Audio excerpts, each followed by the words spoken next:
नमस्ते दोस्तों, स्वागत है आप सभी का मेरे चैनल में। आज आपको मैं बताने जा रही हूँ जरासंध की जन्म और भीम से युद्ध की कहानी के बारे में। दोस्तों, आप सभी को ये मेरा वीडियो कैसा लगा मुझे कमेंट्स में जरूर बताइए और साथ ही साथ मेरे चैनल को लाइक और सब्सक्राइब करना ना भूले। तो शुरुआत करते हैं आज की कहानी, जरासंध की जन्म और भीम से युद्ध की कहानी। अखाड़े में जरासंध और भीम का युद्ध कार्तिक कृष्ण प्रतिपद से 13 दिन तक लगातार चला। इस दौरान भीम ने जरासंध को जांग से उखाड़कर कई बार 2 टुकड़े कर दिया, लेकिन हर बार जुड़कर वह फिर जिंदा होता था। मगध सम्राट जरासंध राजा बृहदत्त का पुत्र था। इसके पास सबसे विशाल सेना थी और वह बेहद क्रूर अत्याचारी भी था।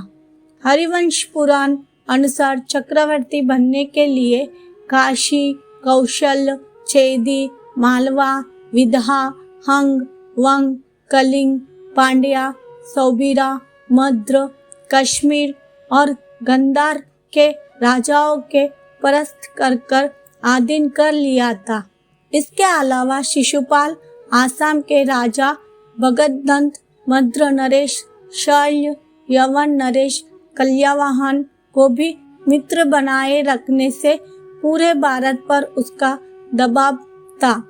जरासंध कृष्ण का मामा कंस का ससुर था। कंस ने उसकी 2 पुत्रियों अस्ति और प्राप्ति से विवाह किया था। जरासंध के जन्म की अनूठी कहानी प्रचलित है।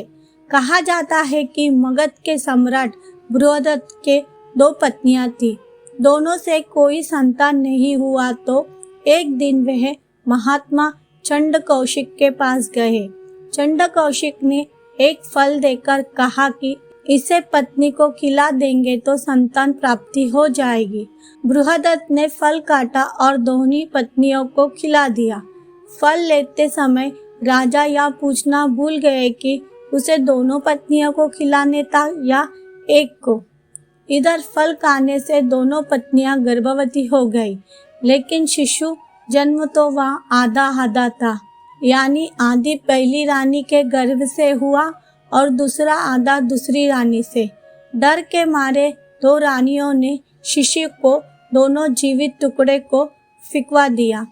तभी वहां से एक राक्षसी गुजर रही थी, जिसने जीवित शिशु को 2 टुकड़े को देखकर अपनी माया से उन्हें जोड़ दिया। इससे शिशु एक हो गया और तेज आवाज से रोने लगा। आवाज सुनकर रानियां बाहर निकली और राक्षसी से हाथ में बालक देखकर हैरान रह गई। एक रानी ने बच्चे को गोद में ले लिया। तभी वहां राजा बृहदत्त आ गए।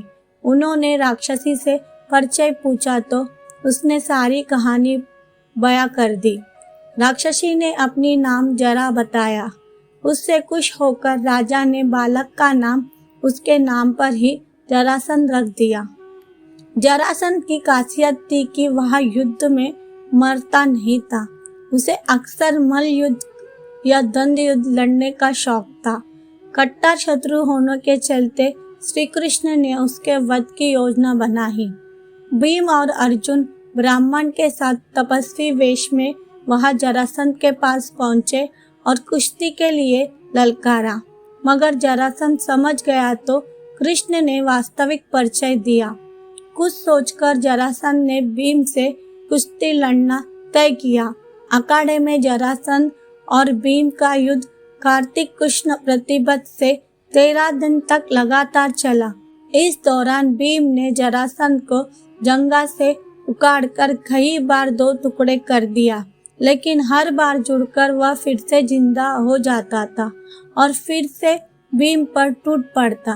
भीम थक कर बेदम हो गया तो 14वें दिन कृष्ण ने एक तिनके को बीच से तोड़कर दोनों भाग विपरीत दिशाओं में फेंक दिया।